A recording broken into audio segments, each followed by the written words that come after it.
Hey guys, Noel here, and it is Saturday night, and while family's asleep, I thought it would be fun to do a live stream for the Noel ComiX YouTube channel.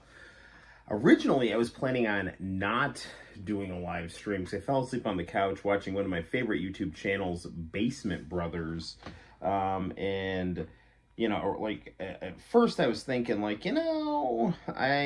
think I'm going to live stream, then I'm like, maybe I'm not going to live stream, I figured, what the hey, let's do some live streaming. So yeah, I'm just seeing if the stream is coming up, and here it is. Sweet. Cool. So, it's a little on the later side, so I probably don't want to do a very long stream.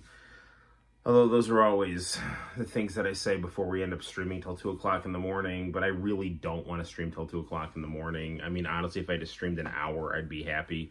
I actually really do want to do some video game reviews for the channel and talk a little bit about X-Men 97, which I did renew Disney Plus for. And I mean, it is what it is. Why don't we, I guess we can start chatting about that, X-Men 97. So, if you know me, you know that I love the X-Men. X-Men was the, first comic book franchise that I really fell in love with. I mean, I was a big Batman fan. I would say Batman is probably my first favorite superhero, but the first superheroes that I got really into was X-Men, and to this day X-Men are my favorite. So I spent a lot of time watching the Fox Saturday morning X-Men cartoon, and I tracked down the Japanese music to the Japanese dub of that cartoon, and some of my most popular videos on the YouTube channel are my artwork set to the themes of the X-Men dub in Japan. This group named Ambiance did it, and I'm a huge fan of Jim Lee and Rob Liefeld and Mark Silvestri, and as far as American comic books go, the pinnacle of American comic books was the late 80s and early 90s and the X-Men franchise. That there's nothing I hold more dear in terms of American comic books than X-Men. And the reason I bought a Sega Saturn is because of X-Men Children of the Atom, which I saw at Court Lane's bowling alley and immediately was just like, this is amazing. So I really like X-Men, and I really like the early 90s version of X-Men. So when I heard that X-Men 97 was coming on, I had thoughts. My expectations weren't particularly high, but I figured, what the hell, I'll give it a shot. And, I wasn't, horrendously disappointed, but I wasn't super pleased either. Obviously, we're only 2 episodes in, but, we'll see how it goes. But, right off the bat, I'll just tell you what I don't like about X-Men 97. And then I'll tell you what I do like. What I don't like. They nerfed the sexiness of all the female characters, which is really stupid. The guys are all wearing skin-tight outfits, and the girls are not. You can't see and when you're drawing comic books, comic book art, American comic book art in particular, is figure drawing shorthand. So you're drawing ideal bodies in spandex. So basically, the whole point is, you're seeing what not with the exception of genitals, you're seeing basically the nude form, but played with in colors, right? So there's planes of the bodies that get color, and rhythmic patterns, right? That's how superhero design works. So, and you can see that especially in like the Jim Lee X-Men costumes. You can see with Wolverine and Gambit there, like the plane of the pecs and the abs going down to the pelvis and the triceps. I think those are the triceps, those things that are on the top of your arms. Those get colored yellow. The other stuff gets colored blue. The lower arm gets colored yellow, right? And so, you know, if you take a look at, you know, female designs, you know, it's the same type of thing, you know. But I mean, obviously every design is a little different, but like that's the idea, right? So, you know, skin tight superhero costumes are like part of the genre, you know. And they're just clearly not making the female superhero costumes skin tight because, you know, God forbid, you know, men find women attractive. You know, like anything that is done for a man's pleasure is considered bad now. So I found that kind of annoying. You know, but that's not the only thing I found annoying. The other aesthetic thing I found annoying, of which there are several, what the hell is up with Magneto's design and Professor X's design? Like, they look like they stood in a cold pool. You know how like when you're in a swimming pool for too long and your lips start turning blue and you start turning pale? Like, that is what Magneto's design looks like. And I don't understand why. Because there's like nothing in the comic books where he looks like that. Like even in, like I was reading X-Men 200, which the second episode of X-Men 97 is based on. And I have some things to talk about that. Magneto, the way that he looks in that comic, and every artist is different in American comic books. So Magneto does look like older than the way that Jim Lee makes him look. The way that Jim Lee makes Magneto look is the best. He makes him look like Don Johnson with a silver mullet, you know, on steroids. But Magneto just looks kind of like an older, you know, he looks like a 40-year-old with a little bit of wrinkly skin and white hair. You know, that's how he looks in X-Men 200. In the X-Men cartoon, X-Men 97, like, they gave his face these weird wrinkles and purple lips, and not like the fun, like, JoJo's Bizarre Adventure, like, purple lips. It's like they're doing, like, lipstick designs on everyone. Like, no, he just looks unnecessarily pale and awkward. He looks like Homer Simpson when he ate that sandwich and couldn't throw it out. And Professor X looks the same way. So that's annoying design-wise. Now, you know, Gambit, there's been a lot of kind of people complaining that, you know, Gambit was like wearing a crop top, which looked kind of odd.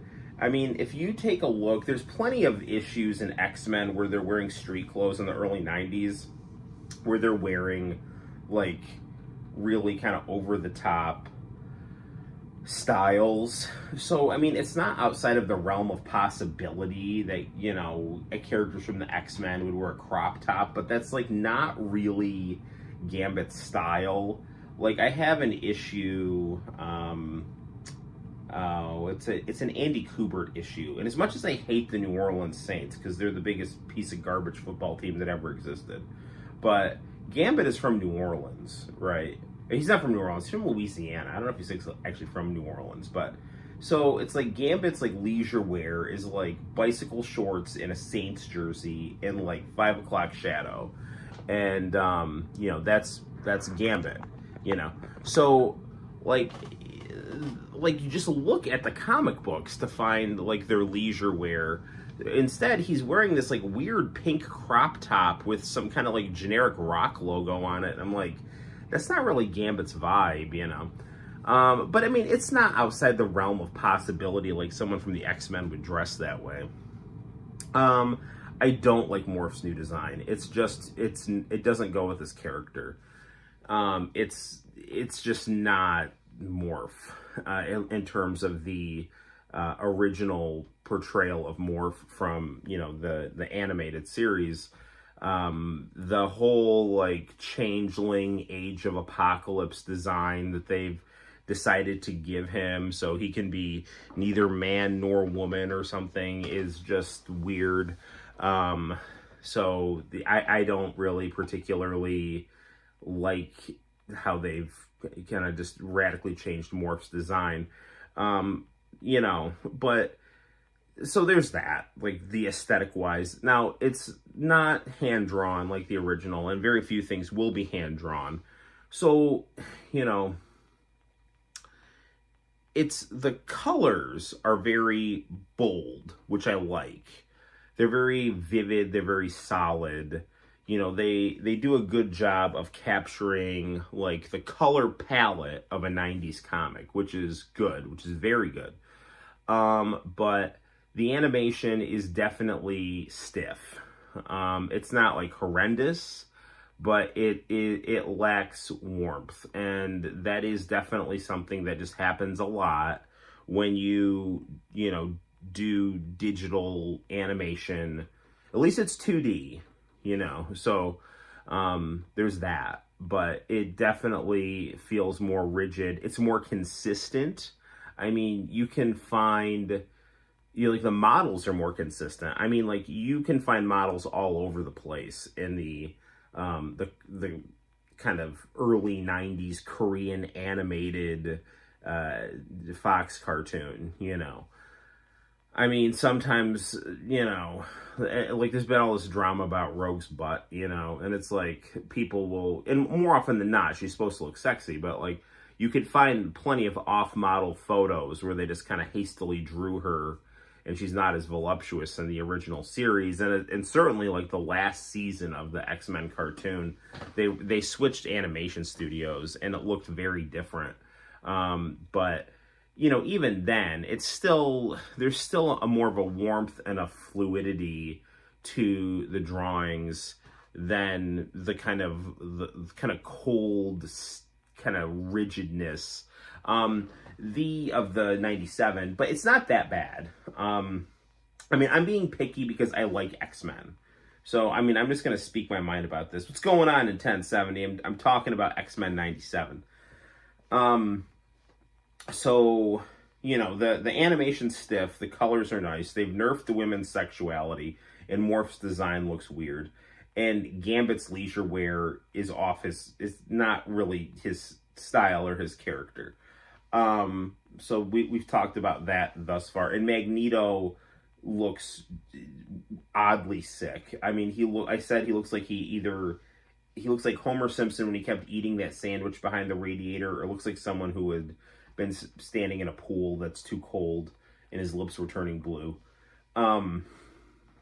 So the story, the way that it's starting out, the first episode, they try to pick up after the last episode, and it's kind of awkward the way that they do that, because in the last episode of X-Men, Professor X didn't really die. Now, again, they're using, like, X-Men 200, which deals with, like, the way that the series ended, and this happened in the comic books. Professor X was seriously ill. It looked like he was like, gonna die. And so Lilandra, his girlfriend from the Shi'ar Empire, saved him, took him to, the planet Shi'ar, and, nursed him back to health with their super technology. But, they're acting like Professor X is just, like, dead in the series, which is kind of, that wasn't really how it ended, but whatever. And Professor X wills Magneto the school, which he did do, more or less in the comic books. When Professor X looked like he was on his way out in terms of planet Earth, he told Magneto to take care of the school, because Magneto had kind of turned over a new leaf, more or less. Which then leads us to episode 2, which is like the trial of Magneto. Now, in the comic books, they did this at like an international French, it was kind of like The Hague, I guess. It was that kind of setting. In this, they did it at the UN. Now, it's not unusual for the X-Men animated series to use structural things from the comic book and swap in, new characters. So, like, for example, in Days of the Future Past, they used Bishop, the more current future character, as opposed to, Kitty Pryde. Speaking of Kitty Pryde, they used Jubilee instead of Kitty Pryde, to have, the spunky youngster character. So, there's that. So, I mean, it's not unusual for the cartoon to do things like that. But, like, I mean, it was obvious that they were trying to frame this as, like, being critical of conservative, like, white men. Like, there's literal, and they're kind of trying to force a January 6th analogy, on this, because in the comic books, there are, and this has always happened in the comic books, there's always people protesting mutants, right? So, same thing, and there are people protesting Magneto. But in the comic books, you had these two neo-Nazi mutants that were mad at Magneto because Magneto had contributed to destroying Hydra, and plus Magneto was Jewish, so they attack Magneto. I was watching X-Men 97 just now. Well, yeah, so see if you agree or disagree with my analysis. Right, so you had these, like, neo-Nazi mutants that were attacking Magneto, and they were attacking the international trial. Here in the American version, they have, white male rage anti-mutant rioters who are referred to as insurrectionists, which is not an insurrection because the UN isn't a government. So anyway, they go in and they're storming the UN, and there's, like, smoke everywhere. It's supposed to be like these pictures that they take on CNN to try to scare you away from, a certain political group or whatever. And, it was just, it felt, there was this one part where they made up this new bad guy called the Executioner. And, I think they made him up. I don't remember him from the comics. And, I only saw episode 1. I'll watch episode 2. I'm spoiling episode 2 right now. So, but so plug your ears or whatever. But there's this line that he makes, this Executioner guy's like, I hate the whining, we have it hard too. You guys just whine, we have it hard too. And it's just like, that is the typical, like, like, you think you have it hard, but you really don't, because you have your privilege and you're a bigot, and you're unenlightened and you're trash, so, like, there was this, there was this kind of, like, subtext that was there, and X-Men has always had, like, subtext about, oppressed minorities, going back to the, origins of the comic book, because the whole point of X-Men was that it started out as a Cold War allegory, where Professor X and the mutants were supposed to be, like, the West, and Magneto and the Brotherhood of Evil Mutants were supposed to be, like, the Soviet bloc and the Warsaw Pact. I mean, if you read the early comics, it's just blatantly obvious. But the thing with X-Men is that, rather than being celebrated, they're feared superheroes. And then that leads to, them being an oppressed group, and then you can plug in various oppressed groups to fit in, the characters and what they deal with. So that's not new, but the way that it was done, it seemed kind of typically politicized based on the current climate in the comic book industry. So there's that. It looks like they're going to go off in a Madeline Pryor direction. If you see the end of, episode 2. There's a great line in episode 2 where it's probably Madeline Pryor, but it might be Jean Grey, going into labor, and Wolverine's in the room, and she's, like, pregnant, and Wolverine's watching the trial with her, because I guess she's too pregnant to go to the trial. And, you know, she's like, oh God, he's here. And Wolverine like pops his claws. He's like, what is it, apocalypse? And she's like, no, it's the baby. And he's like, oh God, no. So he's like driving his Jeep trying to get her to the hospital. It's like, that was the best part of the whole 2 episodes. So was that. So, but you know, I definitely, after I watched those 2 episodes, I went back and I rewatched some of the original series, and I've got a bunch of episodes on tape of the original series.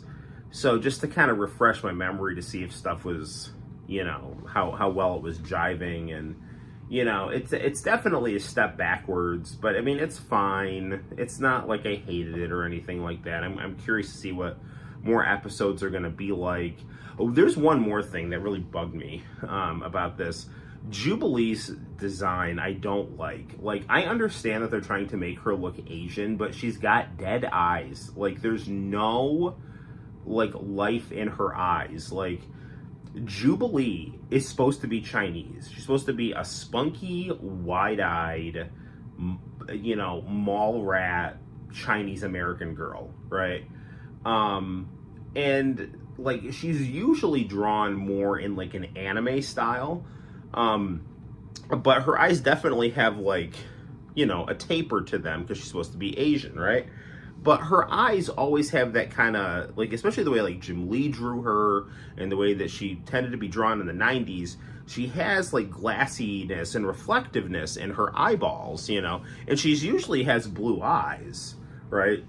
Like, if you watch the, you know, the opening to the Japanese X-Men, and, you know, like the TV Tokyo, like, that is, yes, they also gave Rogue a flat butt, and I did talk about that, you know, and they also, they changed Jean Grey's outfit, because, like, Jean Grey, like, had, like, a leotard, she had, like, kind of like a high cut at the waist, and kind of like a thong in the back.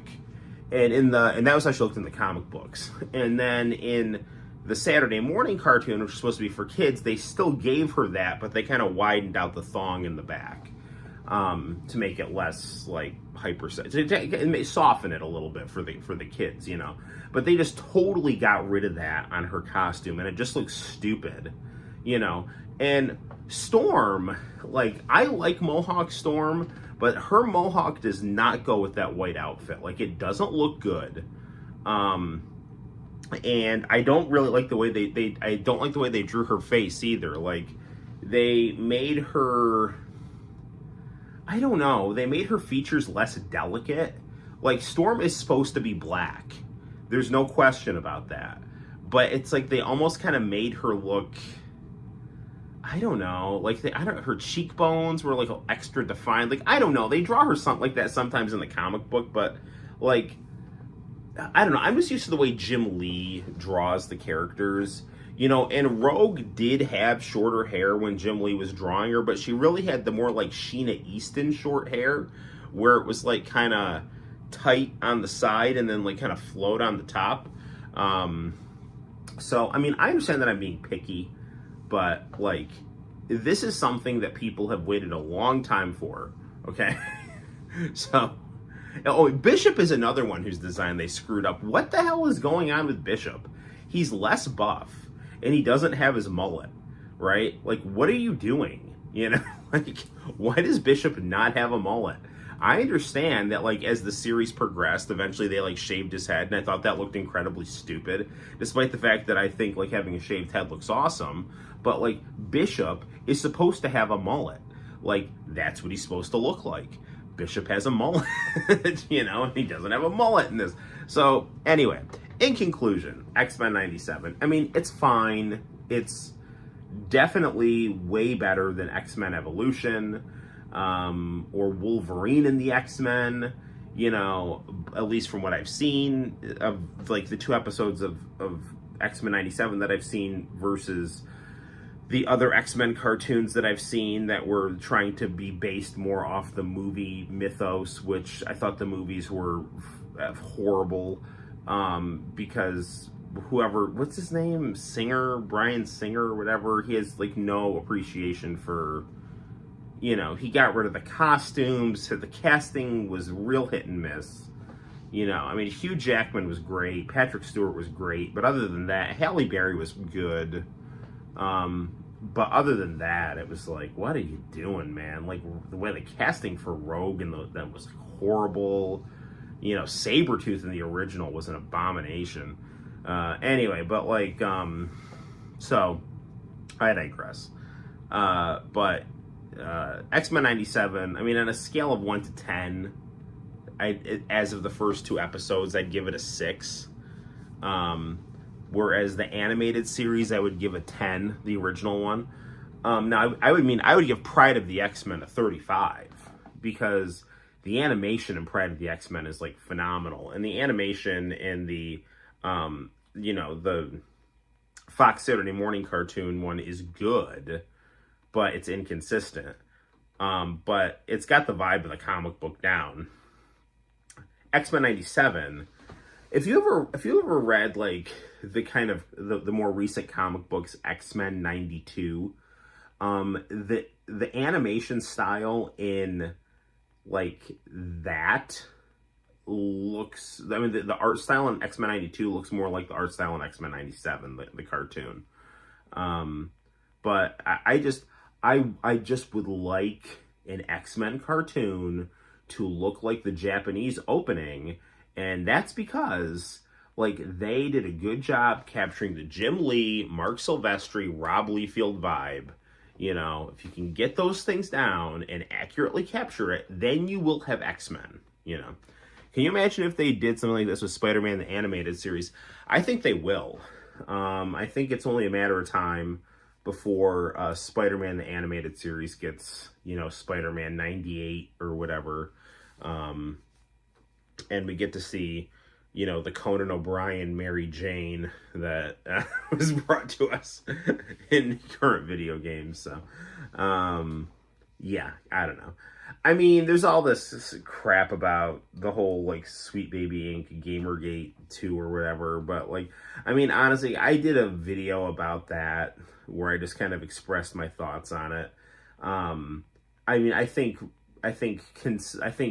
social engineering, woke consulting firms using video games as like a stepping stone to their agendas or whatever are harmful to to making like good video games in terms of storytelling and genre aesthetics. But make sure they bring back the theme song from '94. Yes, 1,000%. I really like that. And you know what? I actually liked, and people say it doesn't age well, but I personally liked the how the CG in the 90s Spider-Man. I thought it was good. It was exciting at the time for sure. So but yeah, I did like that. I think that series really peaked at the Venom stuff. But it was good. I liked it a lot.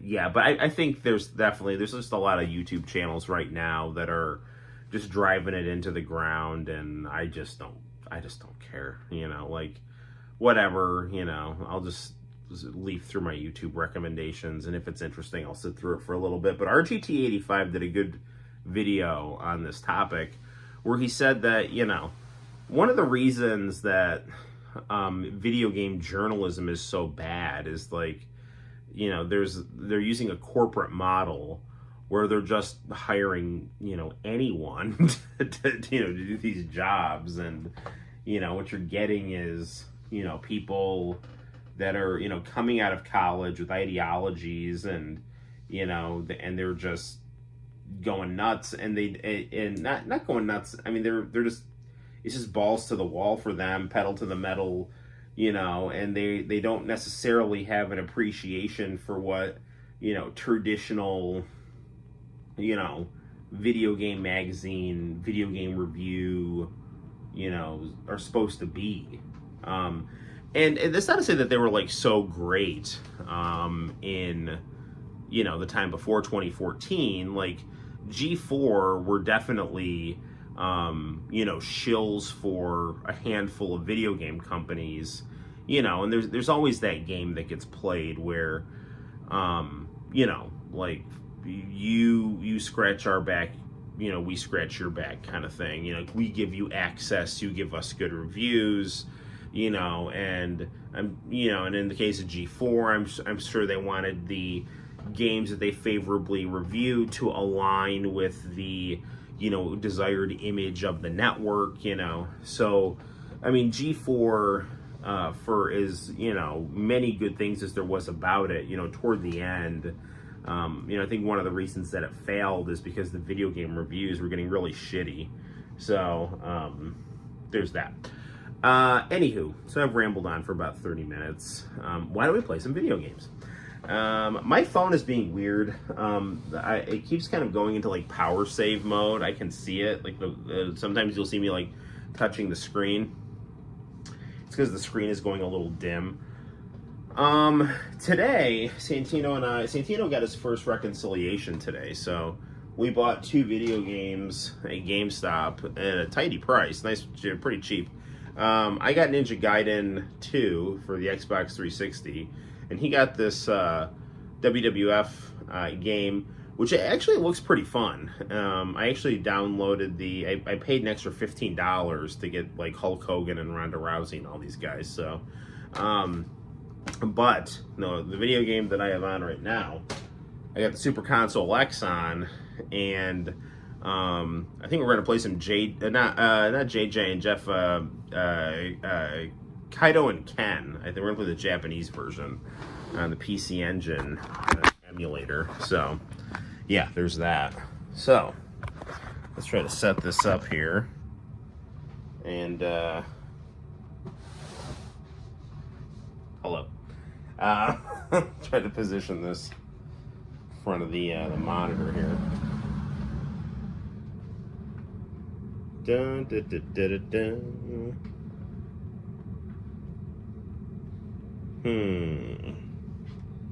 I think. Here we go.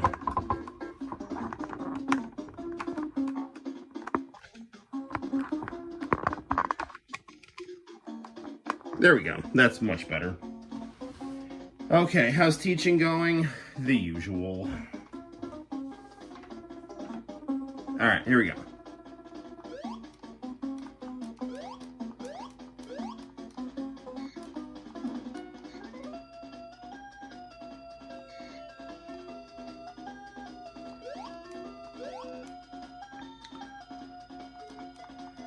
Okay, now I played a little bit of JJ and Jeff, but... Oh, I can fart? Alright, good deal.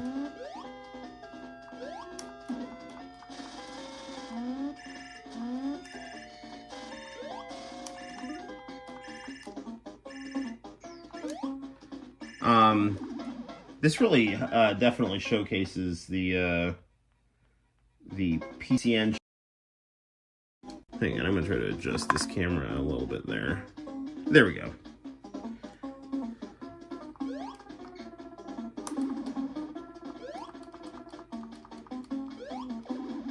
Apparently I can't touch these rocks here.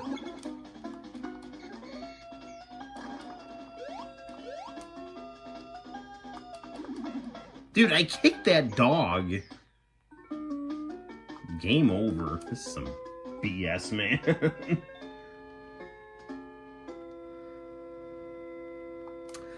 We did a quote-unquote mental health day on Friday. We had like half a day. I showed the kids Boy Meets World, but I definitely needed my mental health after that because I had to like yell at my 8th period. It's just like, I mean, I have a pretty good tolerance for things, but like recently kids have just had this thing where they just like will just get up and pretend class isn't happening. Like they'll like, oh, I'm just gonna like just get up, walk across the classroom and talk to my friend. And it's like super rude and annoying. Like or they'll just like, you know, move their seat, like when I tell them it's like sit there for right now, and they'll just like get up, and it's just like, you know, like you know, it's like I cut you guys a lot of slack, and like if you think that like that is like a cue for you to start acting like an asshole, like no, it's not. You know? So I don't know. But I mean, it's fine. You know, I don't like having to play that card. It's not fun for me. But I definitely was happy. Again, this I'm not doing well at this game. I was definitely happy to watch some Boy Meets World afterwards, so.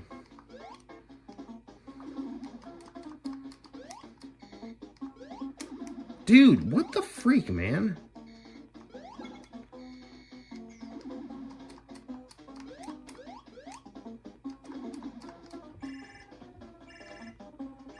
I mean, teaching is definitely... Ugh. It's just it's a profession that requires you to do a lot of things at once all the time. You know, it is what it is. You have to have just a lot of mental strength and patience.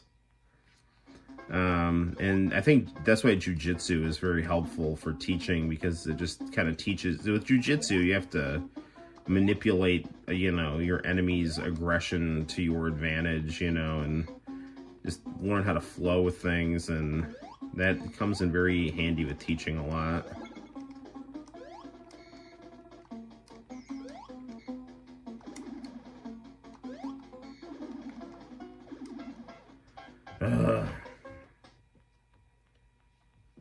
I don't understand how like touching a rock is like...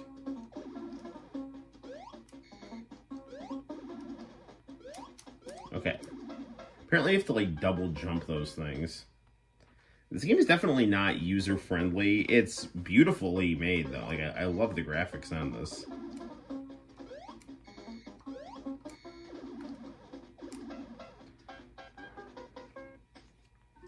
Well, that's a big old game over right there. We're gonna try this one more time here. I'm gonna play a different game. I don't know.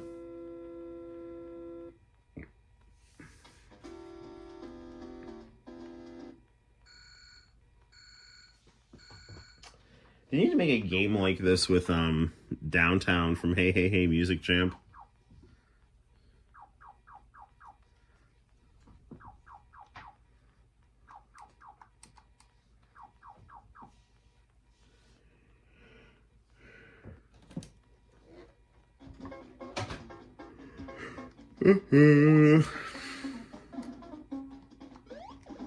This guy's got a much higher jump. He's a little slower though. But that's good for this game.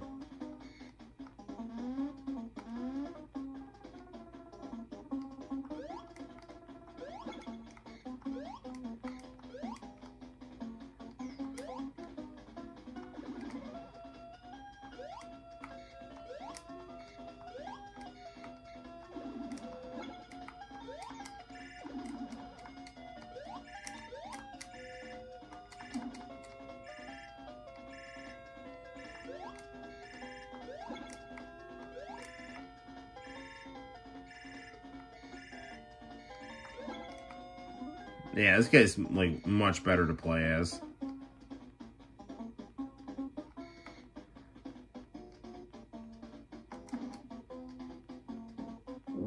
I think I was apparently pooping in the bushes.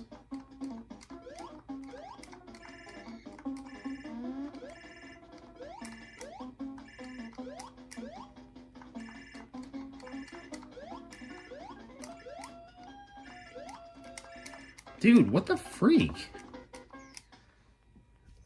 There's got to be something to like trigger a platform or something there.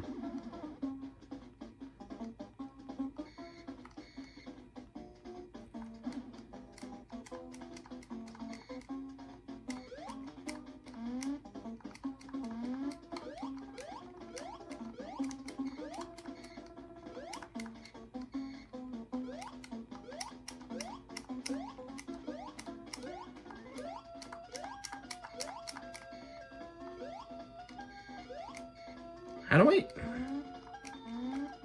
What do I do here?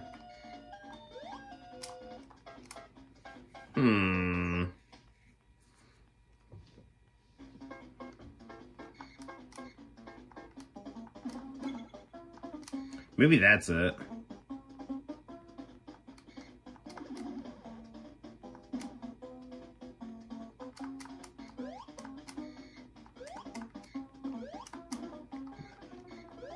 Okay, apparently if you kick the air at a certain angle there.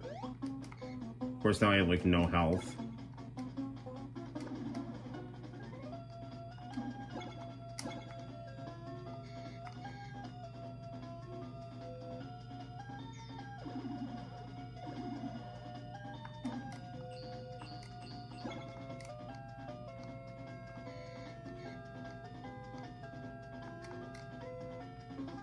Yeah, I beat the level. Alright, good deal.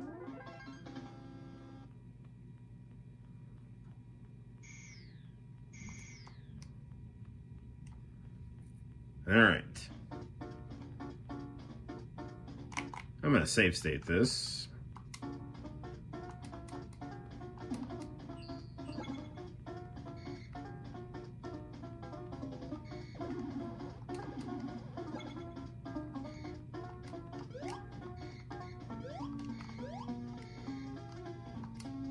He has pretty good music. There we go.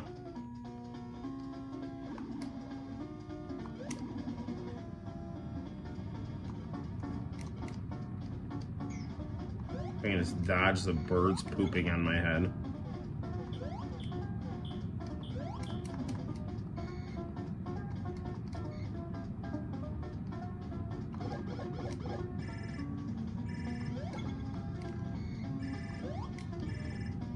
Dude, what the freak? Oh, that is such bullshit, man. I'm loading here. Load state.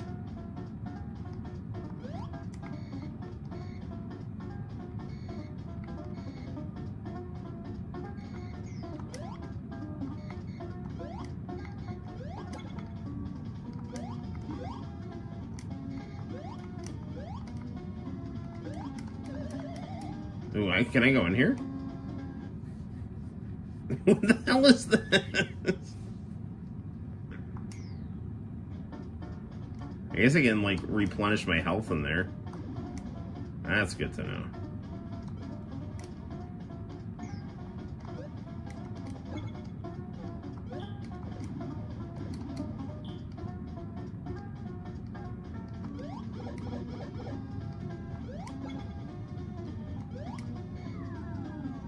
Okay, taking the elevator down here.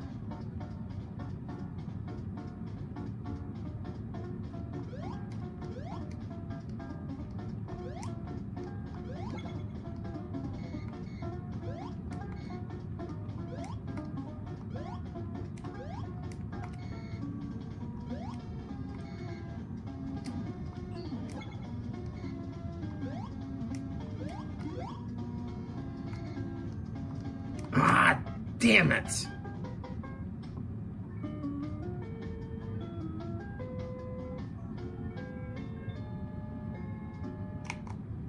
I'm gonna let that state again. Alright, try this again here.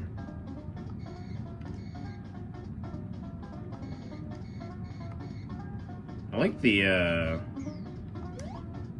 like, I was watching a review for,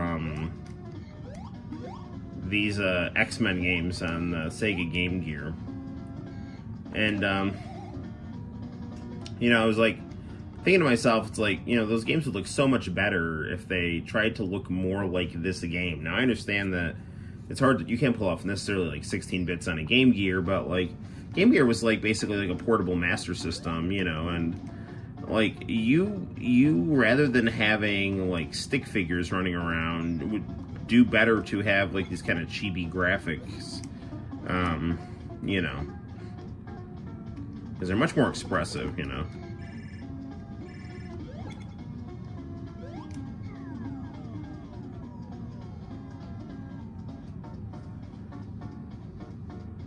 Yeah, I think, yeah, trying to use the chair and the pile of manga for a stand was definitely a mistake, so this looks much better. Alright, we'll revisit this game another time here.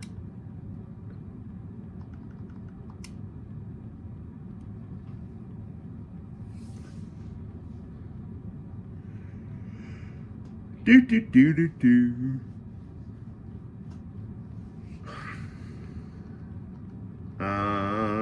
Now.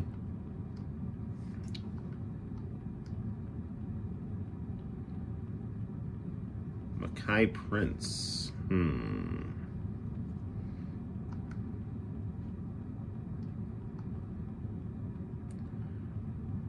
Ooh, is this is Wataru right here? Let's check this one out. This was, I think this was the pack-in game for the Turbo Graphics. I can't remember what it was called. Like, I'm blanking on the title, but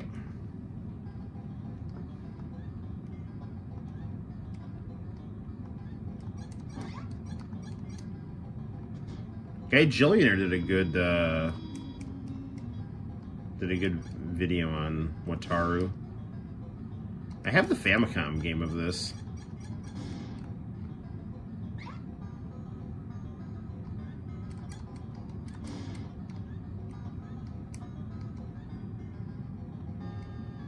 That's no good. You get one life.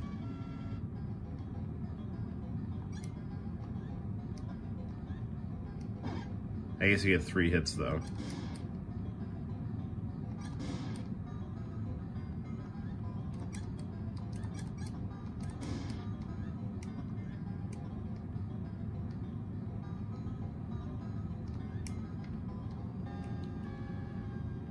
That is really annoying.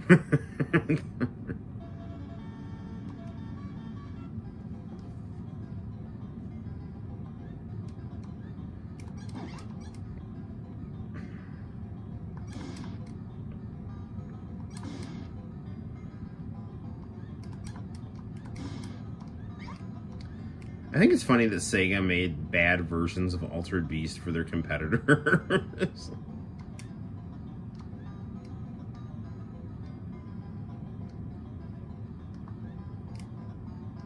It's like, you can play Altered Beast on the Famicom and PCEngine. It's not good, but you can play it.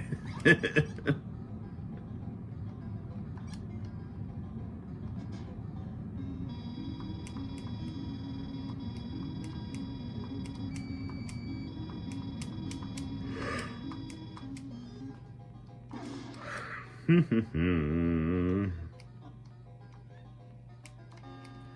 that is such BS, man.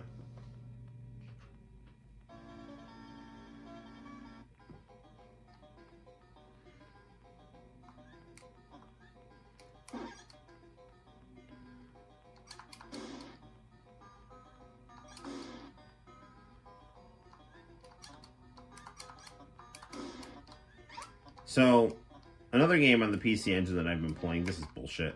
I'm just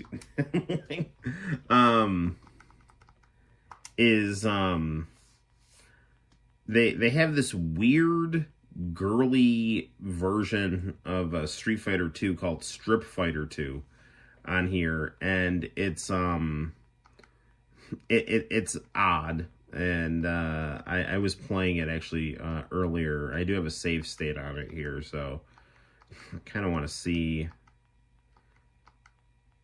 Ooh, Peckland. Parodius Da. PCEngine.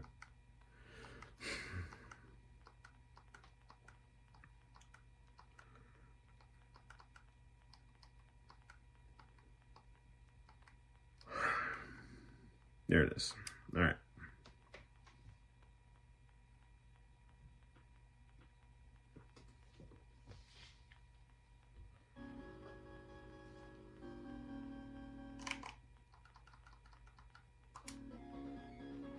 All right, we're fighting Medusa here.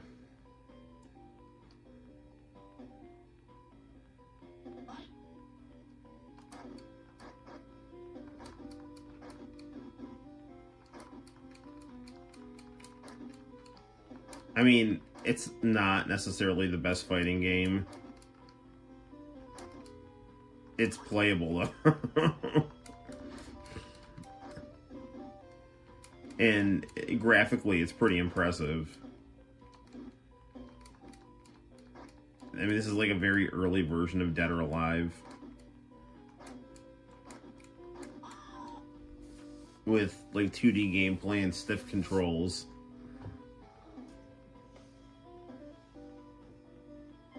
Rondo of Blood and Bog's Revenge are excellent games on the PCEngine.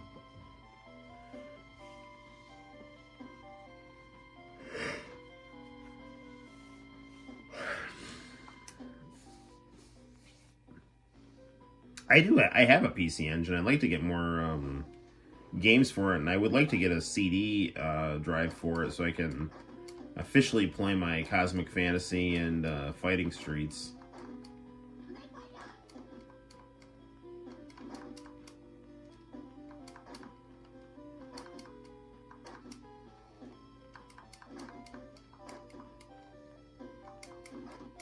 So this is, you know, using basically the... So she fights a lot like Blanca.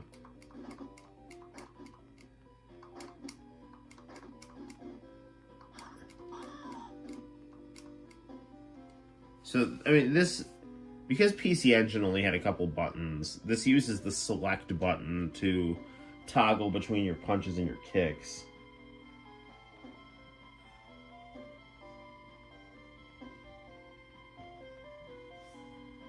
I did see that there was a new Contra game. It looks good.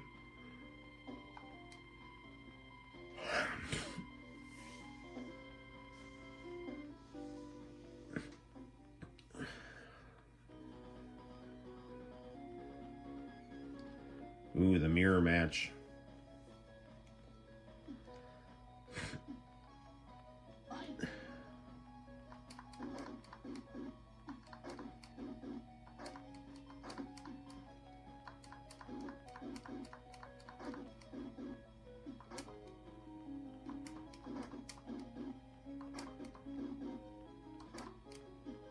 She's dizzy.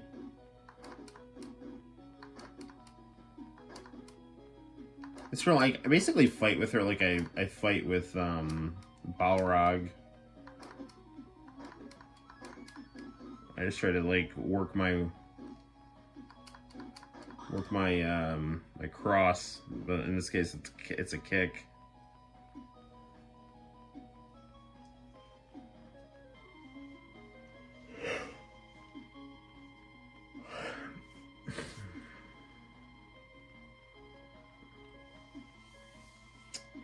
Down to 3 viewers on the stream. I guess people don't want to watch me play Strip Fighter at 1:15. That's okay.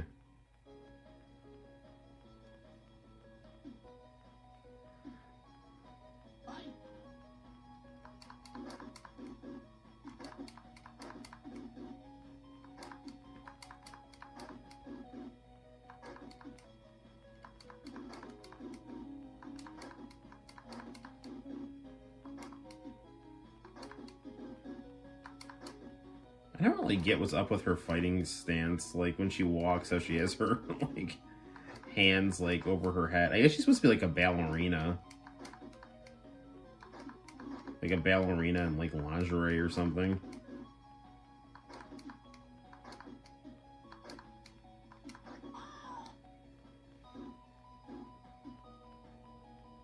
Street Fighter 2 is strippers, yes. Except it doesn't play as well as Street Fighter 2.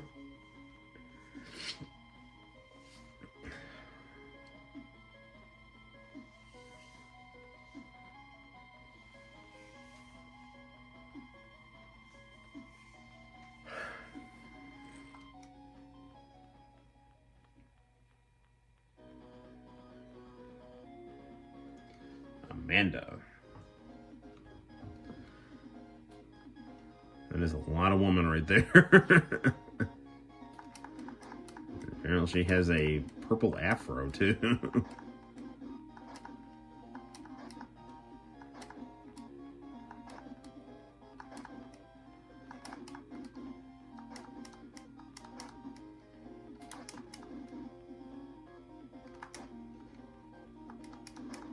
trying to figure out the special moves on this, but Hadouken is not doing much for me here, and neither is the Guile back and forth, so I'm just working my punches and kicks. Mostly my kicks.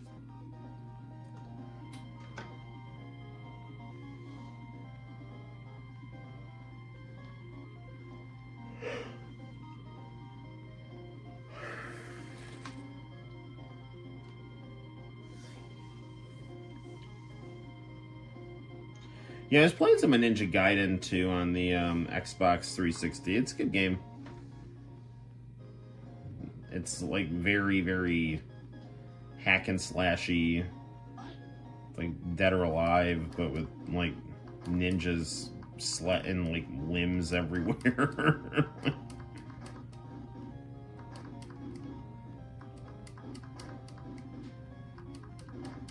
I mean, at a certain point, I was getting a little tired of like just finding like legs and arms all over the floor. Figured it's like, yeah, I'll play something a little more colorful. But it's great. I mean, it's a very fluid, fun game, you know, and appropriate for the genre. So I will play some more. I'm hoping to beat Ninja Gaiden 2. I'm hoping to beat Cosmic Fantasy 2 as well. I've just been playing just picking up and playing a lot of different games today. I've had a very busy day. Santino did his first reconciliation today, which is awesome. Then I had to give my mom a ride somewhere. Then I did jujitsu. Then I took Santino to GameStop. I've just been running, and it's cold outside in upstate New York. We've actually been getting quite a bit of ice and snow, so I don't know. I'm you know, I was pretty tired, and then like I woke up and I wasn't gonna stream, and then I was like, I'll stream.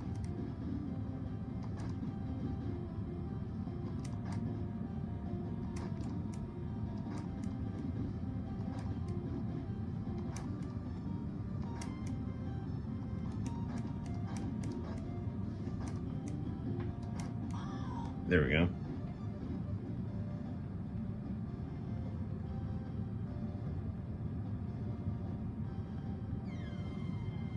They have the collection on the Switch. You know, it's interesting. I was talking to the guy at GameStop today. He said they're coming out with like a dot hack sign connection on, I think it's PS4 and like just newer consoles. So, I mean, if it's on or it might just be on PS5. I'm not sure. Once my taxes come, I'm planning on getting a PS5.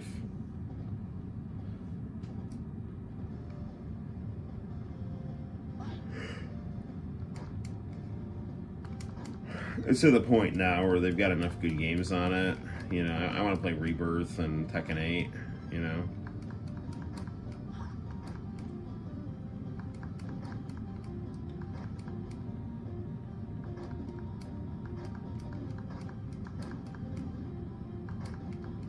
I still think the Switch is going to be my go-to for next gen.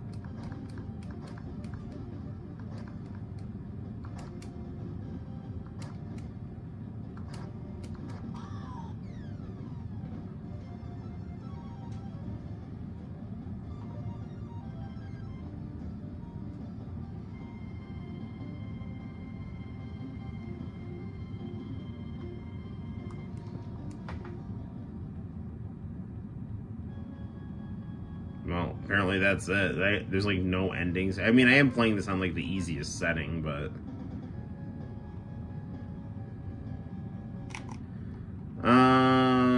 let's play something else.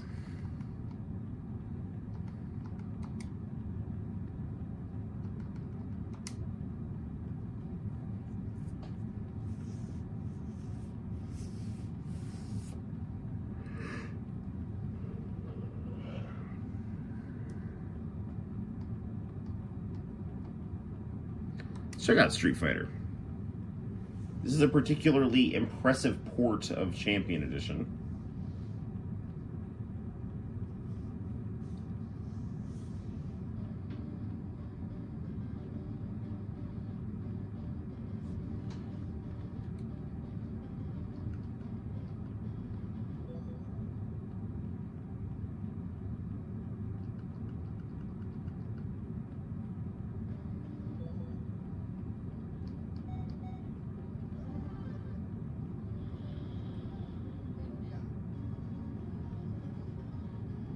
Yeah, let's rock and roll.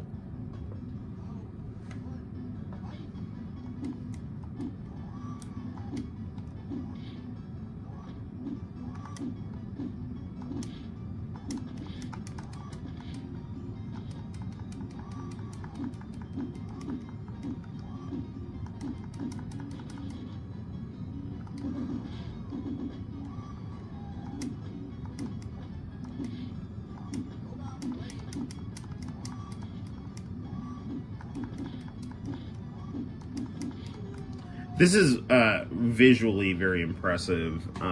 However, I will say it is a little bit of a pain to have to toggle between punch and kick with the...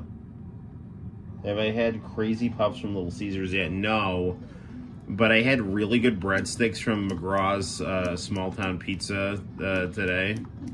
It's because it's like located like right in front of the jiu-jitsu spot. And it's just, those were the best breadsticks I ever had in my life.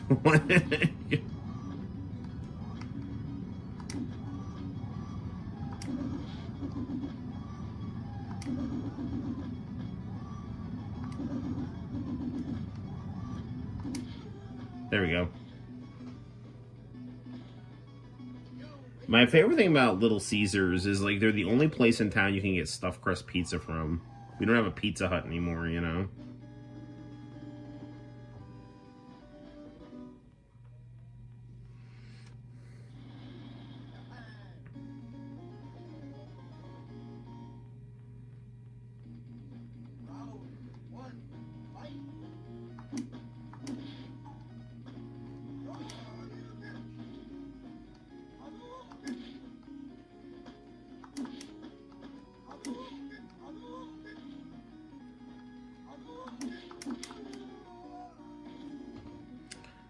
Oh, Blanca. You are the best.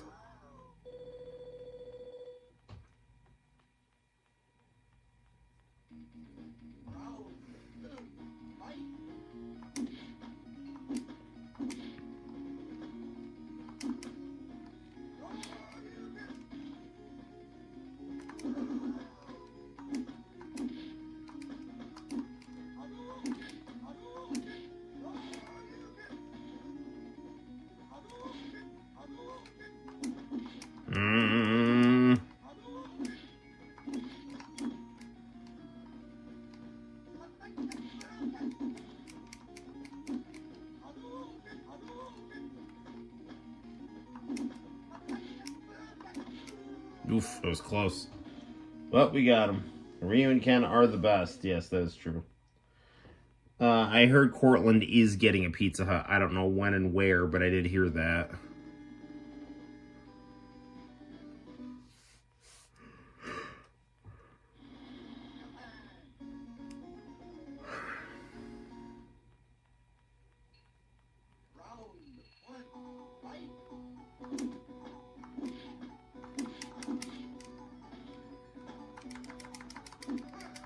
Ah, oh, darn it. I hit the wrong buttons.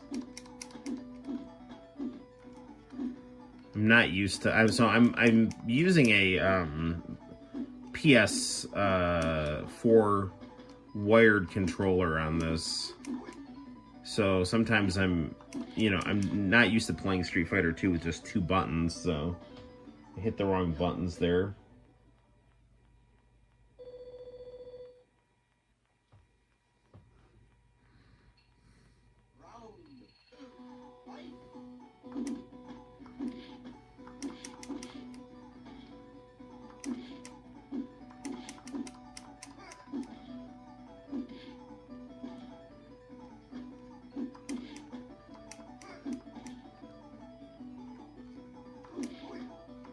Doskoy.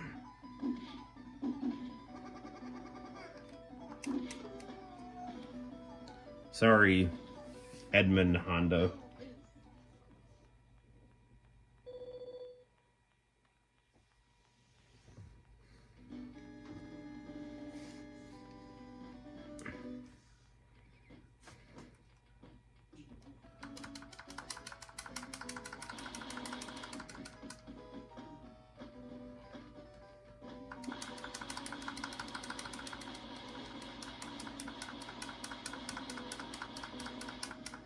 There we go.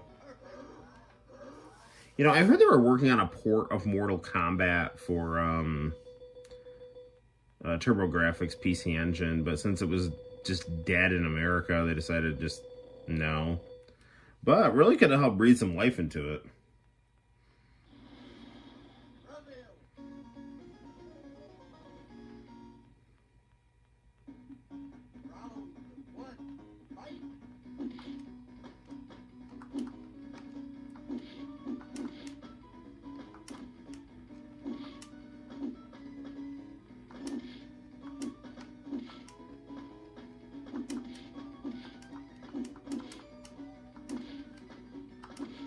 There we go. All right. You know what? I'm probably going to wrap up the live stream pretty soon, actually, because it's like 1 o'clock, and, you know. Why don't we, we'll save state this, and, let's just play. Normally, I like to check out the VHS tapes, but maybe we'll do, like,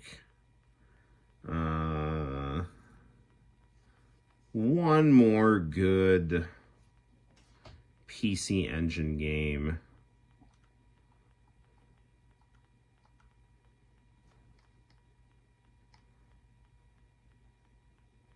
Tatsunoko Fighter.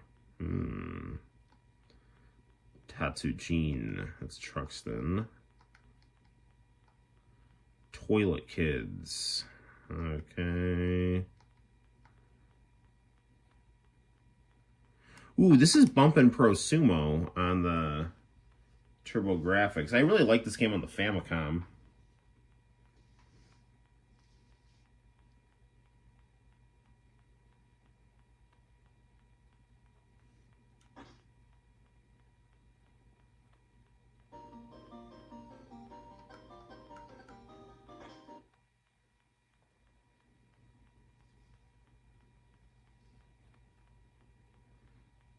I really, really like this game on the Famicom. Be interesting to play the PCEngine version.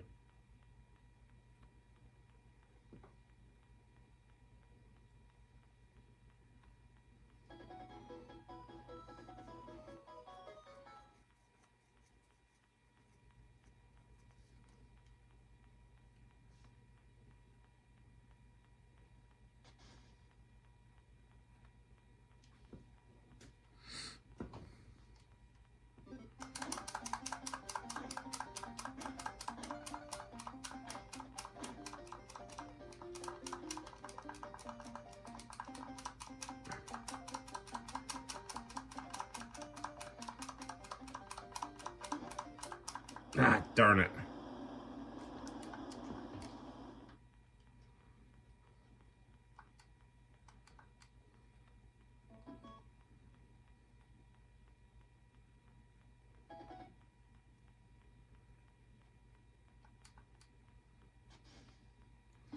I mean, graphically, it's definitely better.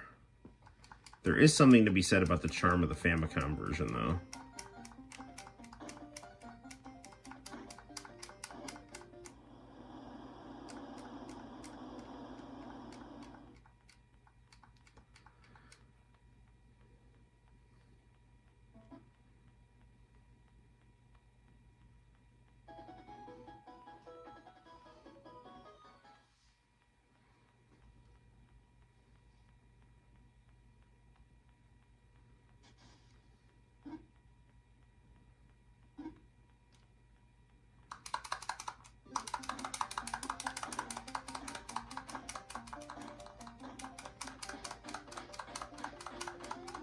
Yes, I got him.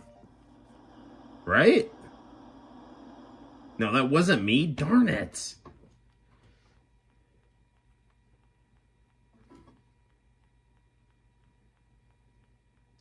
I'm much better at the Famicom version of this than the PCEngine version.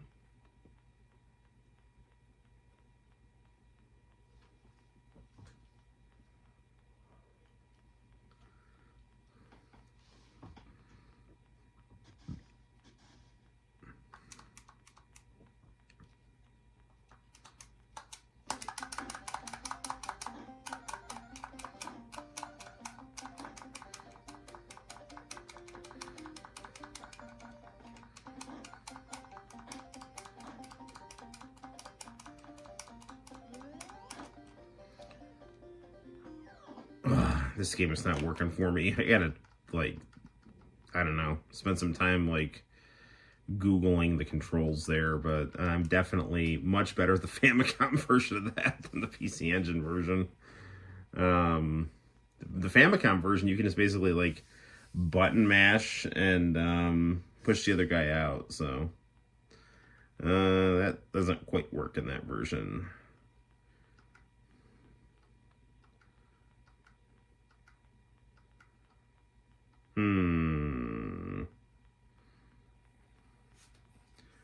Daytona Twinbee. Let's play some of that. I'm gonna wrap up the stream pretty soon, though.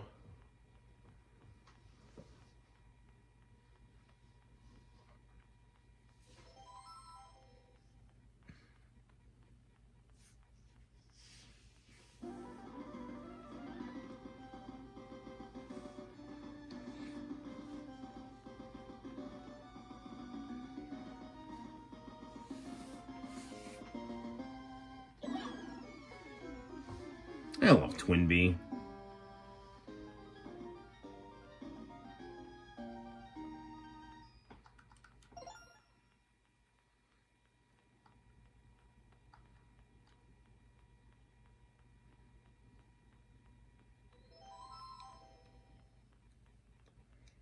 Twinbee was my first Famicom game.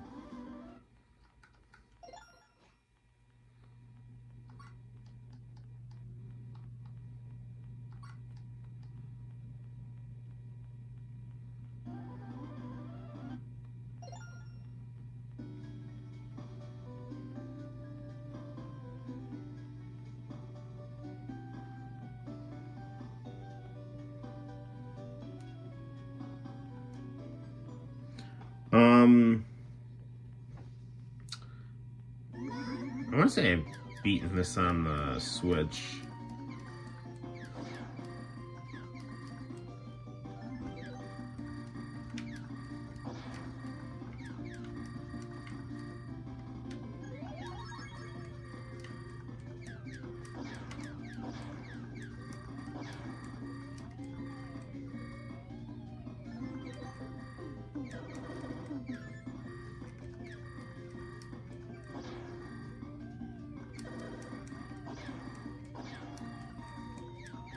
Guy Jillionaire did a really good video on Twinbee.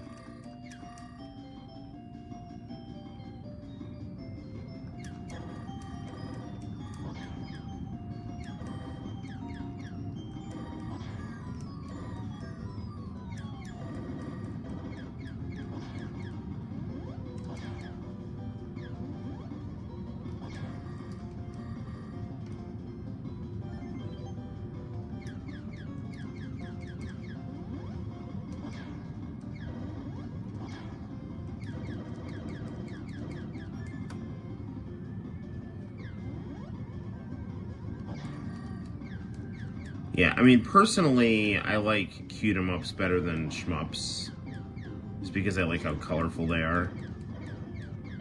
And again, I'm always more for the, I'd rather have cute and expressive than, I guess, mature and lacking detail.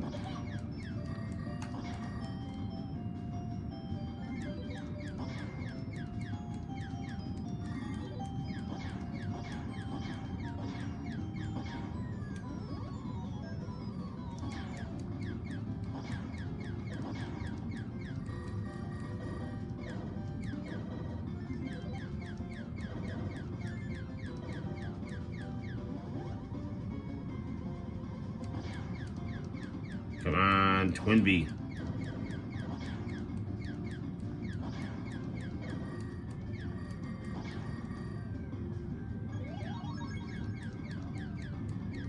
So basically, if you didn't figure it out, the goal of this game is you shoot the clouds. The clouds give you, like, bells. The bells give you, like, certain powers.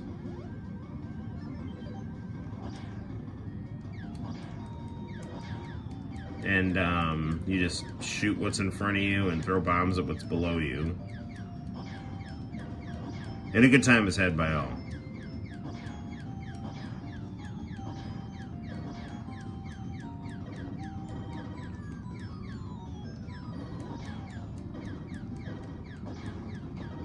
John has cool news. What is your cool news, John?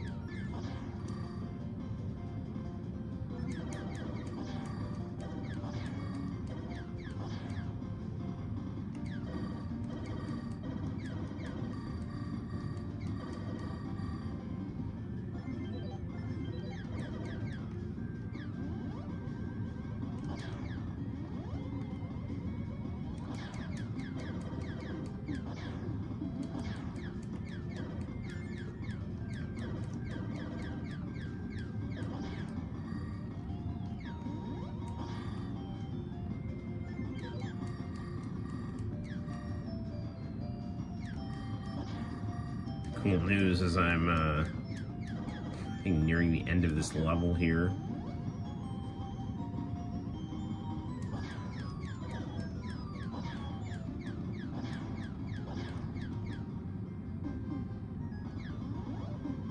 Awesome.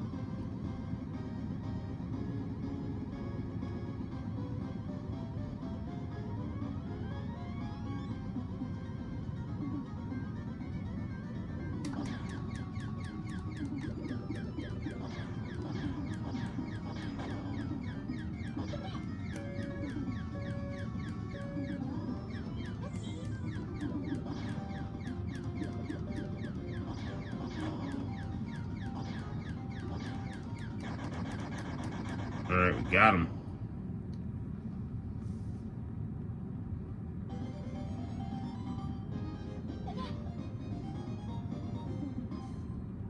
Nice. Alright, we're gonna save state this here.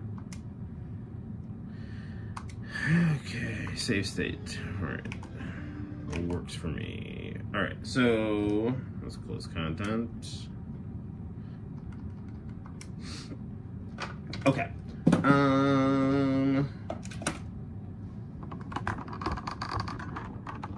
Alright. Hello.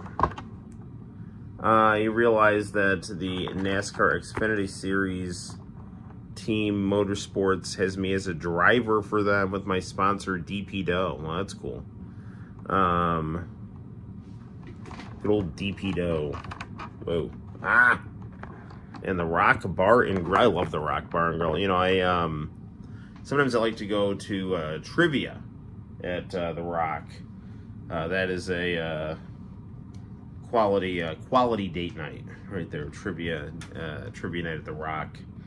Get some rum and coke and you know, a burger, and then get ready to use your obscure knowledge of random crap to you know, try to edge other Cortlandites out of coupons.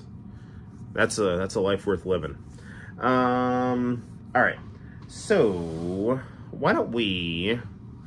You know what? I said we'd play some Ninja Gaiden. Why don't we really quickly just give that a whirl, and we'll probably I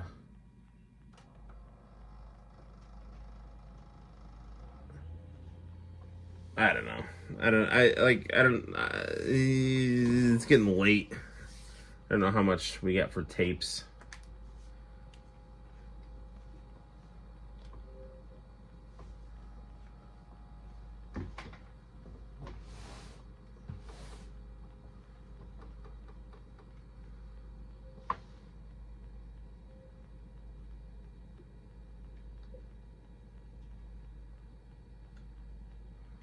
I just wish this would, like, auto-log me in. I don't even remember my password. I think it's Noel 0080, but it's... maybe Noel 0083.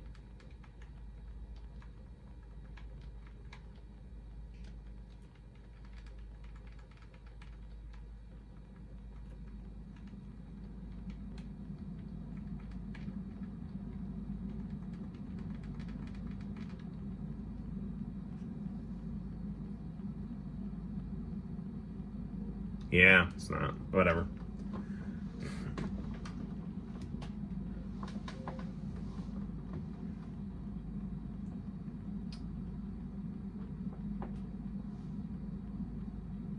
The trivia game there was actually your idea. Nice. Well, that certainly has brought a lot of fun to the town. So good going, John.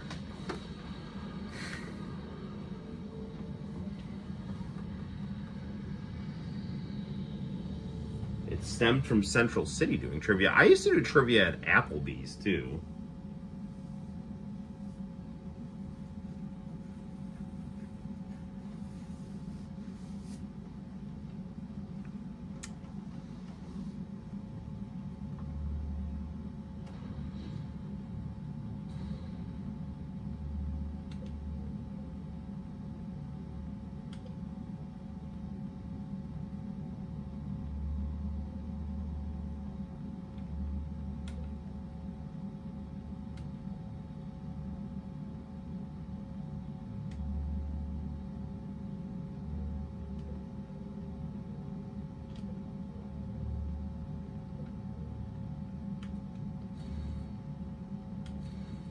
I can't even sign in.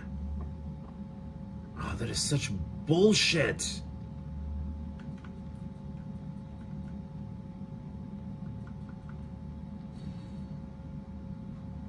I can't freaking believe I lost my progress. Now we'll just run around a little bit on this.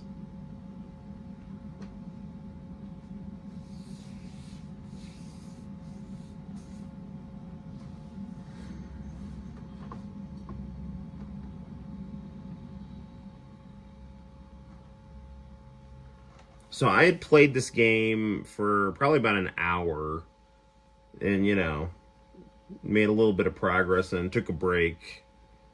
And, yeah. Because I can't, you know, I can't recover my password. It won't let me save. Even though I have, like, the disc and everything.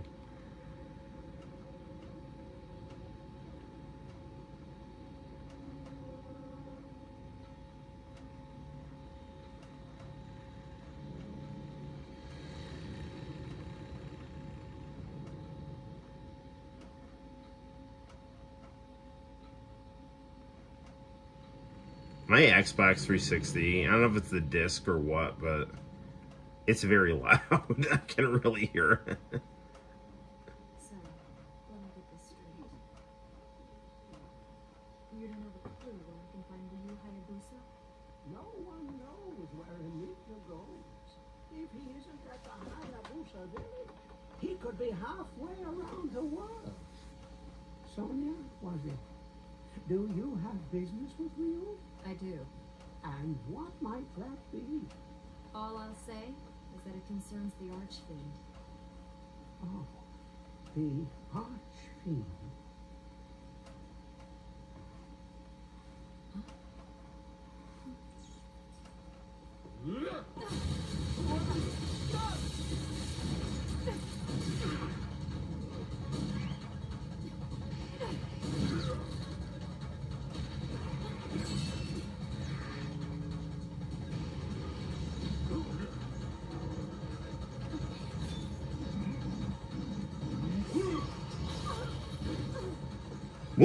We'll play through the opening of this, and so I'll probably call it a night.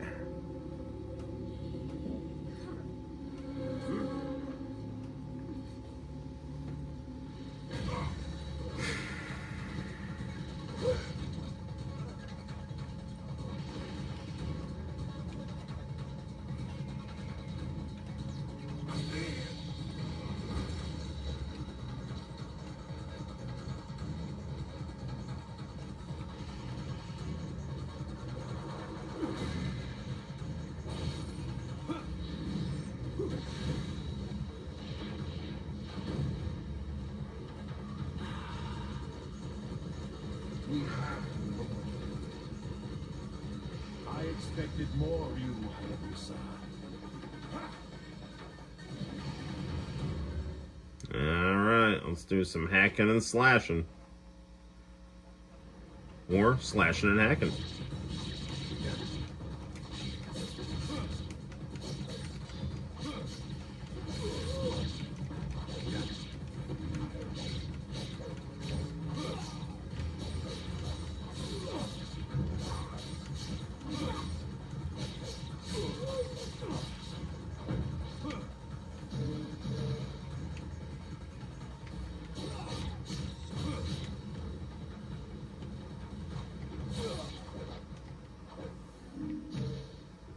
I like how you replenish energy by capturing the souls of your foes or whatever. Mystical vitality here.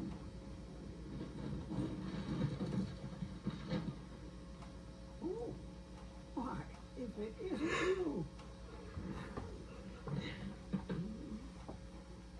They were minions of the Black Spider Player. Indeed they were. We haven't heard from them in a while. Who was the woman? You don't know her? Neither do I. You couldn't save her? She was looking for you. She said it was about the Archfiend. The Archfiend.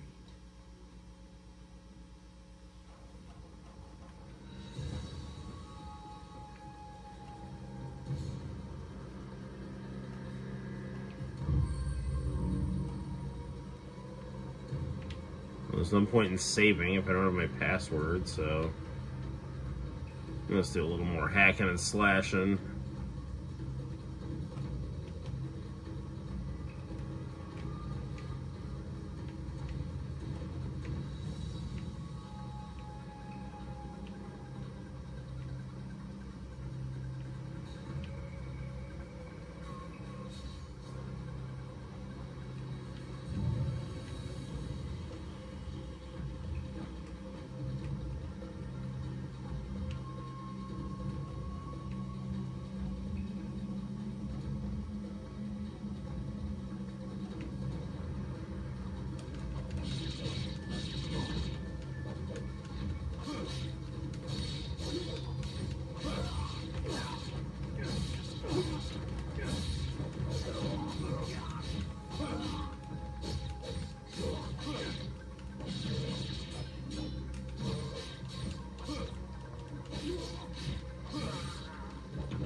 Tecmo really didn't make a lot of good games.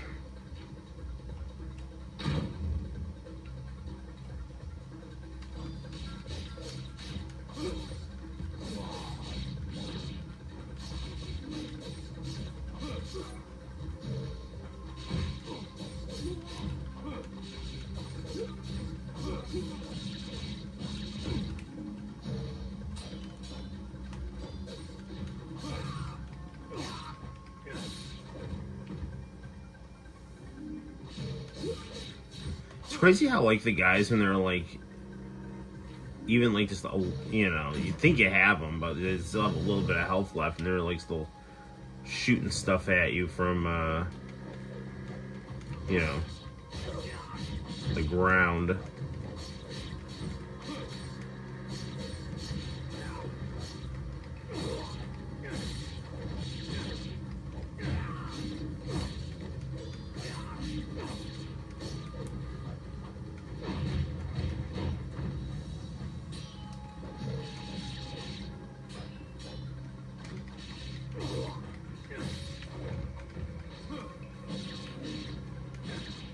Down goes the dynamite. And boom goes the dynamite.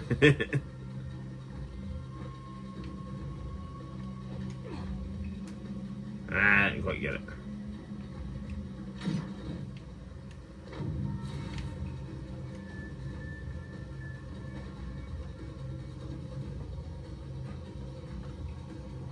Alright.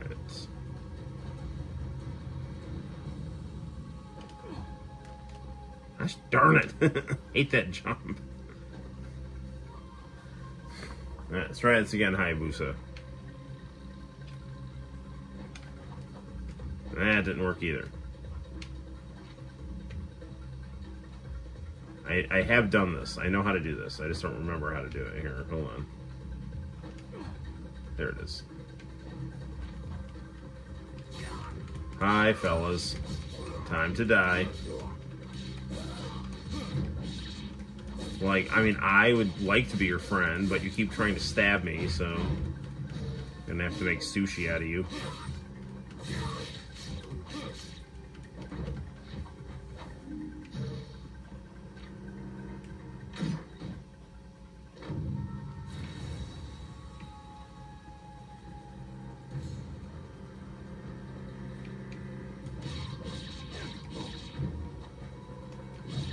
God darn it.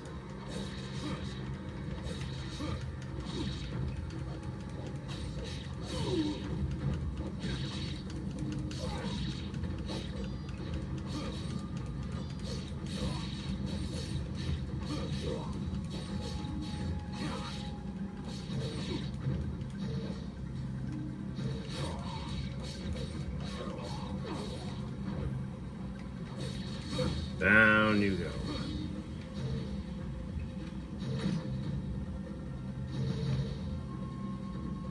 Okay. This has been fun, but all right, come on. Power off console. There we go. Just out of curiosity, I heard the blood of the enemies is a good dipping sauce for sushi. Yes, it is, John. Yes, it is. All right, hold on a minute. Flick this into SCART mode here. Okay. Let's just see what the hell tape do I have in here.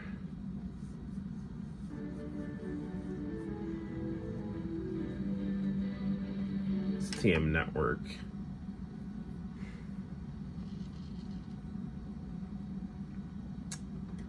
I think they're just doing Self-Control.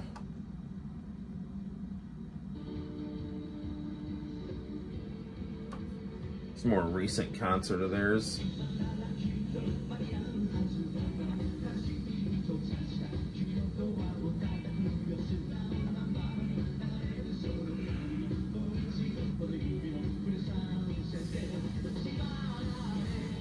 I love this song. It's a good song.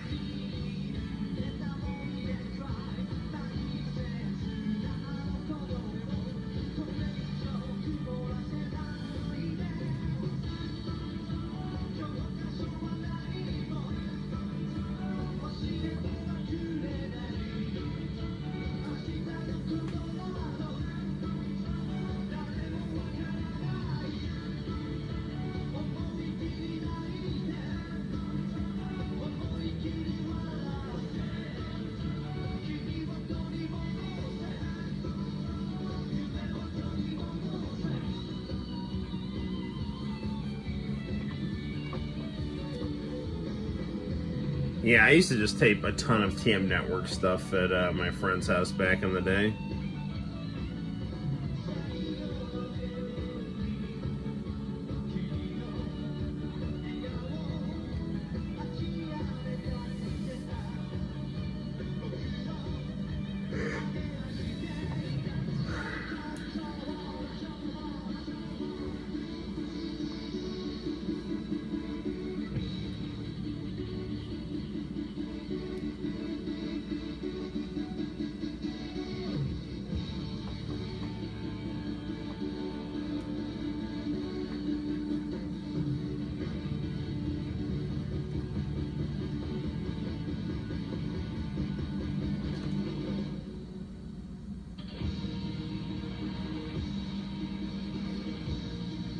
An old TM Network. They sure know how to pack them in.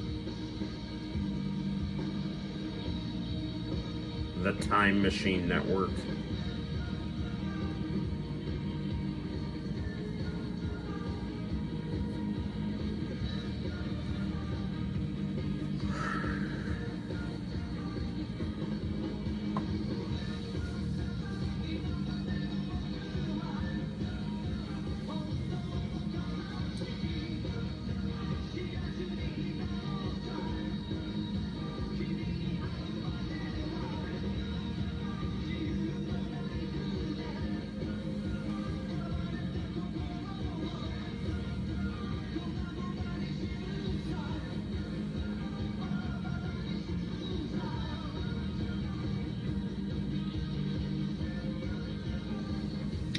TK is looking surprisingly normal at keyboard.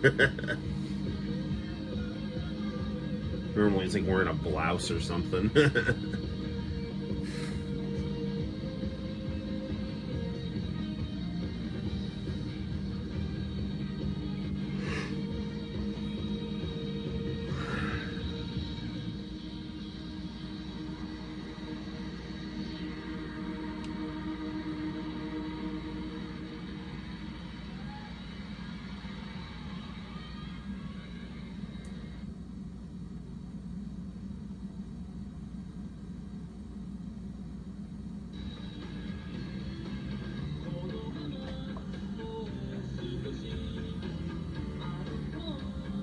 Let's watch the Yu-Gi-Oh! Season 0 intro here.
Alright, well, we will fly at higher game next time on the Noel ComiX YouTube channel here. So, yeah. So, good times, good times. Well, it is, I always say that I'm not going to stream till 2 o'clock, and, you know, it's 1:29, so I am a half an hour to my word. So, yeah, I got church tomorrow and all other stuff. So, guys, it's been fun. Thank you for putting up with my nonsense. Hopefully you enjoyed the stream, and good times, good times. So I'm off. Get some Z's. Maybe I'll do some dishes before I go to bed. Try to, you know, make sure I'm pulling my weight around here. Yeah, so stay tuned to the channel. I've uploaded 2 new X-Men art videos, one of Magneto, one of Rogue, and I definitely want to do some game reviews, so stay tuned for those. And cool, and I definitely want to do a separate review video of X-Men 97. It's always fun having you on the stream, John. Thank you to everyone else who has watched or will watch in the future. And until next time, guys, my name is Noel. You take care, and I will see you in the very near future for more live streaming fun and YouTube action. Bye-bye.